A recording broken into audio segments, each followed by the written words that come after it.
Yurt Jimmy Gang, the Army, the Navy, the Unstoppable. Welcome back to another video with your guy, Gemini by Law, man. Listen, today we getting into the final hours of Malcolm Stuckey. The tragic final hours of Malcolm Stuckey, man.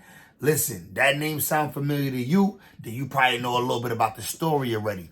I don't want to give it all up in the intro, so let's get right into it. Let's enjoy this video together, my boys. I hope everybody feeling good. If you're new around here, man, make sure you hit that subscribe button, like the video, and let's get right into it, gang. Let's go. On May 29th, 2014, Chicago would see another casualty become an addition to the growing statistic plaguing the community. That afternoon, reports state there was a party at 5722 South LaSalle Street, a two-story house divided into 3 apartments, situated a couple of blocks east of Interstate 94 and 3 miles southwest of the Museum of Science and Industry, where a 19-year-old Malcolm Stuckey worked. Malcolm Stuckey was scheduled to be present at the party, but before my son had a job. My son had a job. He was working at the museum. Okay, get that bag, Mr. Stuckey. arrival, there was already a certain type of energy. My son Malcolm Stuckey wasn't trying to say stuck in the hood. He was trying to figure it out. Got him a little job doing his thing. Somebody still tried to pull up on him, take his life. Party that reeked of potential gang rivalry. The mother who was throwing the birthday party for her son told officers that she was at work and returned home around 5:15 p.m., ready to begin cooking for the party. However, once there, she observed her son with some people on her front porch. Approaching, she noticed someone who caught her attention, a Black Disciple gang member by the name of Davon Bennett, aka Chicago rapper King Von. He was accompanied by a heavy-set female, as per her descriptions. She noticed King Von looked at some persons in a certain way, which she said prompted her to approach, telling him, "Don't start no mess in my house," meaning she didn't want King Von to gangbang at her house. She knew before this even took place. She like, King Von, when he be coming through, he be gangbanging, causing problems. Davon Bennett be tweaking out here, you know what I mean? Like, yeah, gang, she wasn't jacking that nigga King Von, bro. She like, nah, this nigga not welcome in my crib. She was aware King Von was an opposing gang member to other persons on the porch, which could be a recipe for disaster. But King Von responded in reassurance, telling her, "I'm not on that." While she returned inside to cook, King Von would leave. But soon it would become apparent his decision wasn't one of peace, but one foreshadowing a tragedy upon his return. As King Von left, his associate, Michael Wade, aka Big Mike, would receive a call. According to later reports, in a police interview, Big Mike would state that the persons on the call informed him that King Von needed him as muscle for backup. Big Mike stated he then spoke with King Von, who relayed to him there were other males present at the gathering, giving him hard looks and whispers among. This right here is the story that damn near made King Von like a menace. The story that everybody know, like he beat a body, like just that story, bro. King Von was at a party, spotted an op, like, oh, he here? Nigga, we gonna spin back. And that's what he did, bro.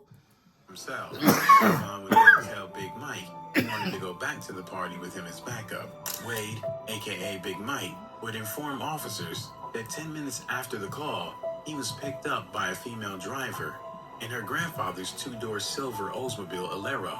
Malcolm, on his way to the party, had no idea all of this was being put into play and his life would soon be in danger. Big Mike proceeded to get into the front passenger seat with Davon, aka King Von, behind him in the back seat. They began discussing what happened at the party, and that's when Big Mike stated King Von asked him if he was decent, inquiring if he was armed with the handgun. Big Mike would respond with confirmation that he was armed with 15 to 16 rounds with the Glock 40 cal semi-automatic pistol.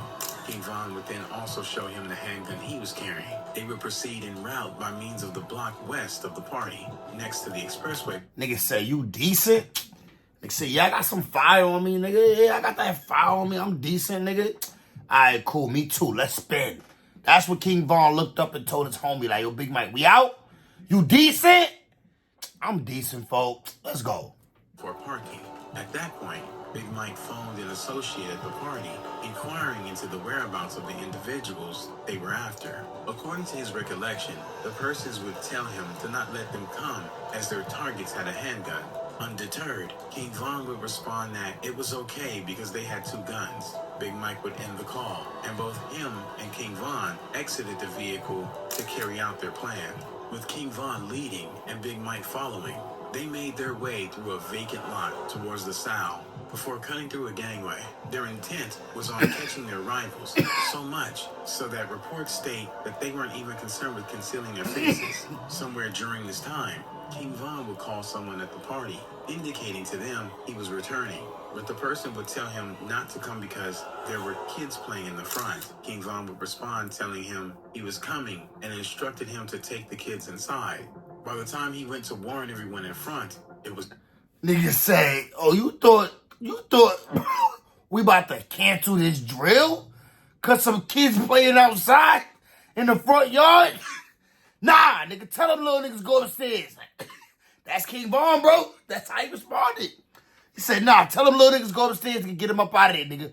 We spinning right now. Late, King Von was already nearing his targets. Big Mike would inform officers that as they got to the end of the gangway, he observed a black male. As you can see, Big Mike is telling the police every damn thing. The police told the story. I mean, this nigga Big Mike told the story so damn well, nigga. Like, they're like, what?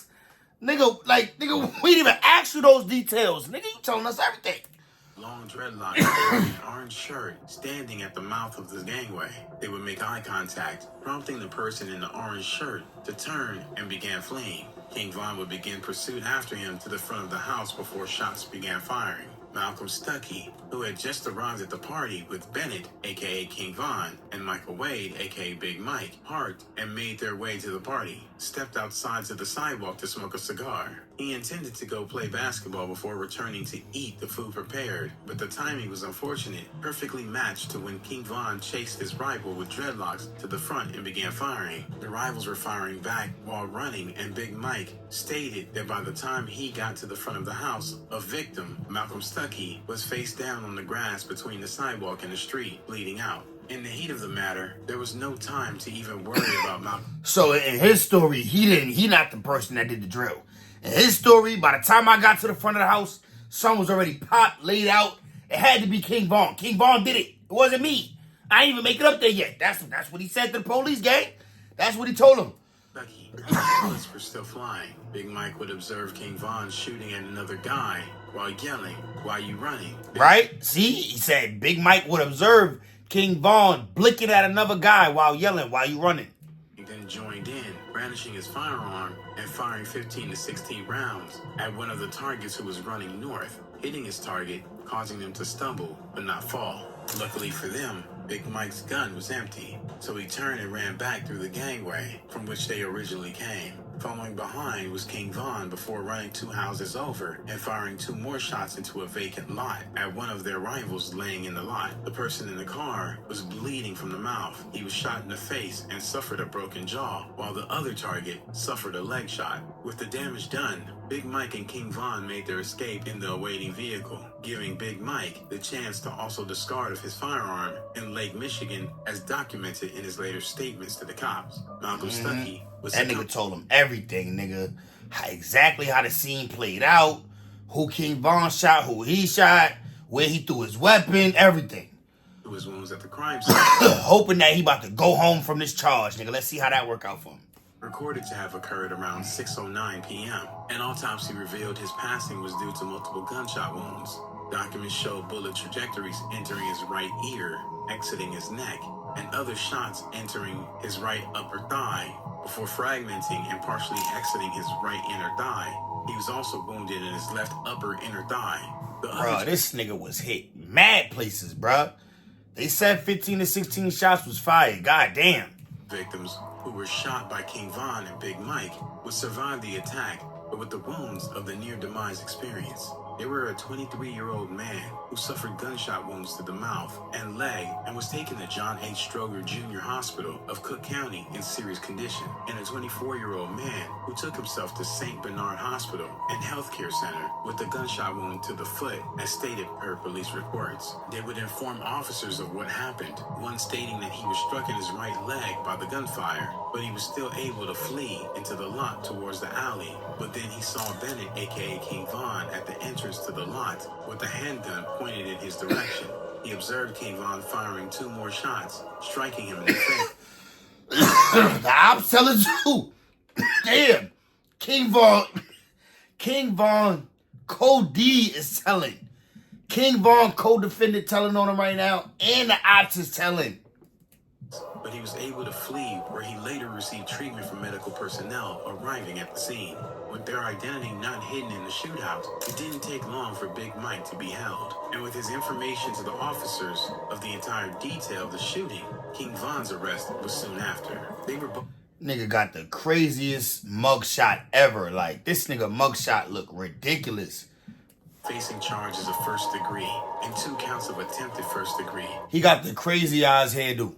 And with Big Mike promising to testify against King Von, it seemed like an open and shut case, and justice would be served for Malcolm Stuckey. As if enough evidence wasn't attained, the gun used to end Stuckey's life would be found after a street stop of a Lamron gang member. Further investigations led to the linking the gun, not only Malcolm Stuckey's passing, but to another Chicago shooting just days after.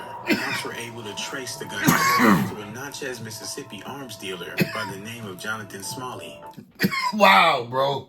Niggas literally riding around with dirty blicks. Just blicked the nigga the other day, passed it off to my mans. He catching another homie with it like reckless.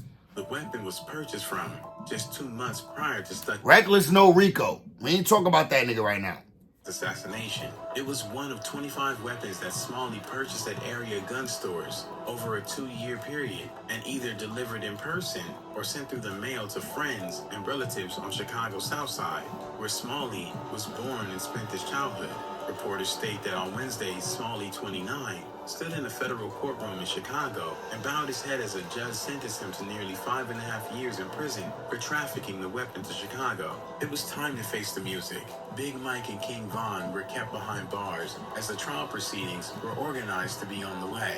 King Von would keep his fans updated, posting pictures and videos of him behind bars in good spirits. From June 2014 to December 2017, King Von was facing trial with the possibility of his freedom being taken away, looming over his head.